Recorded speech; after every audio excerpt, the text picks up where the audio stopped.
আমরা সবাই জানি বাংলাদেশের মানুষের রেল হচ্ছে আবেগের জায়গা। বাংলাদেশ স্বাধীনতার আগেও বিভিন্ন সীমান্ত দিয়ে রেল যোগাযোগ ছিল, আবারও রেলের একটি চুক্তি হয়েছে এবং এই নিয়ে সোশ্যাল মিডিয়ায় ব্যাপকভাবে সমালোচনা হচ্ছে। আপনি যদি এই কানেক্টিভিটির ফলে বাংলাদেশ কিভাবে সুফল পাবে সেই বিষয়টি একটু পরিষ্কারভাবে বলতেন তাহলে আমরা। ধন্যবাদ। চালু হতে সমালোচনা হচ্ছে কেন? সোশ্যাল মিডিয়ায় মানুষ সমালোচনা করছে যে এই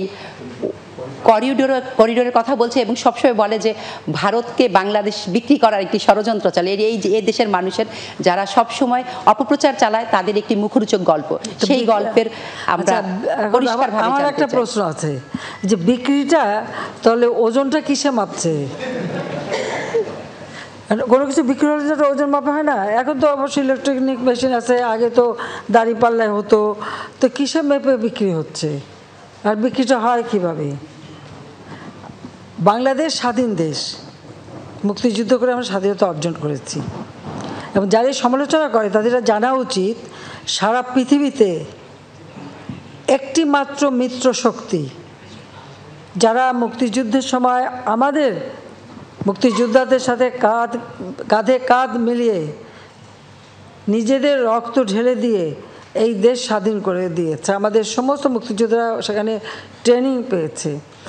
পৃথিবীর যে কোনো দেশ যারাই কোনো যুদ্ধে মিত্রশক্তির সঙ্গে সহযোগিতা করেছে বা মিত্রশক্তি তাদের এসে সাহায্য করেছে, তারা কিন্তু সেই দেশ থেকে কোনোদিন ফেরত যায়নি। এখনও জাপানে আমেরিকার সৈন্য, জার্মানিতে রাশিয়ান সৈন্য সহ এরকম পৃথিবীর বিভিন্ন দেশ দেখলে সে দৃষ্টান্ত পাওয়া যাবে। এখানে ভারত কিন্তু ব্যতিক্রম। তারা মিত্রশক্তি হিসেবে আমাদের পাশে থেকে যুদ্ধ করে এসেছে, কিন্তু যখনই জাতিপিতা বঙ্গবন্ধু শেখ মুজিব চেয়েছেন যে তারা দেশে ফিরে যাক, ভারতের তদানীন্তন প্রধানমন্ত্রী শ্রীমতী ইন্দিরা গান্ধী সঙ্গে সঙ্গে সেটা রাজি হয়েছেন এবং তাদেরকে ফেরত নিয়ে গেছেন। তারা যে যুদ্ধের সরঞ্জামাদি সব কিছু নিয়েই কিন্তু এসেছিল, এখানে যুদ্ধ করেছিল। পাকিস্তানি হানাদার বাহিনী সারেন্ডার করেছিল তাদের কাছে, কিন্তু আমরা কিন্তু স্বাধীন সার্বভৌম রাষ্ট্র পেয়েছি, কারণ তারা কিন্তু ভারতীয় সেনাবাহিনী প্রত্যাহার করে নিয়েছে। এরপরে যারা কথা বলে যে ভারত বিক্রি হয়ে যাবে, এরপরে বিক্রিটা হয় কিভাবে, সেটাই তো আমার প্রশ্ন। আসলে যারা এটা বলে তারা নিজেই ভারতের কাছে বিক্রি করা। কারণ আমরা তো দেখেছি যখন মিলিটারি ডিক্টেটর এসেছে, জিয়া, এরশাদ, খালেদা জিয়া উপর দিয়ে ভারত বিরোধী কথা বলেছে আর ভারতে যেয়ে তাদের পা ধরে বসে থেকেছে। এগুলো আমার নিজের দেখা জানা। কাজে এই ধরনের কথা বলার কোনো অর্থ হয় না। আমাদের স্বাধীন সার্বভৌম দেশ, যত ছোট হোক, এটা আমাদের সার্বভৌম দেশ। আর সেই সার্বভৌমত্ব রক্ষা এবং সক্রিয়তা বজায় রেখেই আমরা বন্ধুত্বপূর্ণ সম্পর্ক রেখেই কাজ করছি। আজকে এই যে আমরা সমস্ত যোগাযোগ ব্যবস্থা খুলে দিলাম, তাদের সবথেকে বেশি লাভবান তো আমাদের দেশের মানুষ। তাদের যোগাযোগ করতে হয়, যেতে হয়, চিকিৎসার জন্য যায়, পড়াশোনার জন্য যায়, বা অন্যান্য কাজে যায়, হাটবাজার করতে যায়, আজমির শরীফে যায়, আবার বিভিন্ন জায়গায় যায়। তো আমাদের ব্যবসা বাণিজ্যের ক্ষেত্রটা তো আরও উন্মুক্ত হবে।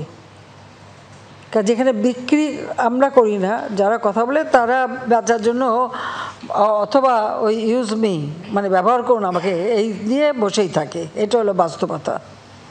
শেখ হাসিনা এই দেশকে বিক্রি করে না, কারণ আমরা এই দেশ স্বাধীন করেছি, এটা তাদের মনে রাখা উচিত। আর যে কষ্টটা আমরা ভোগ করছি সেটা আমরা জানি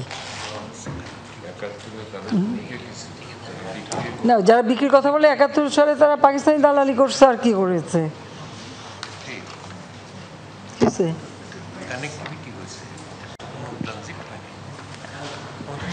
না না, একটা দেশের মধ্যে হয়তো ট্রানজিট দিলেই বা ক্ষতিটা কি?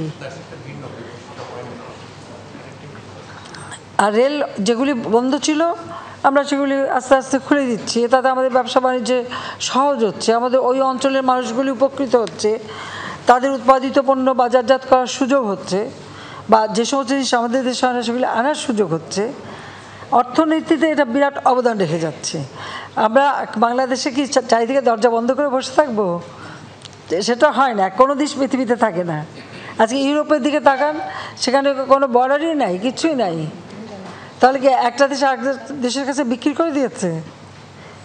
একসময় রোম্যান্স ল্যান্ড ছিল। আমরা যখন ইউরোপ সফর করছি দেখেছি সব এক জায়গায় গাড়ি থেকে নামতে হয়েছে, পায়ে হেঁটে যেয়ে আবার মানে কাস্টম চেকিং করে আবার পায়ে হেঁটে উঠতে হয়েছে। এখন কিন্তু সেসব কিচ্ছু নাই, হ্যাঁ সব ঠিক আছে। কিন্তু প্রত্যেকটা দেশ সভরেন দেশ, স্বাধীন দেশ, কেউ কাউকে তো বিক্রি করেনি। তারপরে সাউথ এশিয়াতে কেন এই বাধা দিয়ে রাখবো?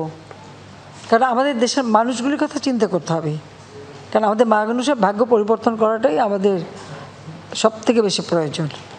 ধন্যবাদ। আর কি?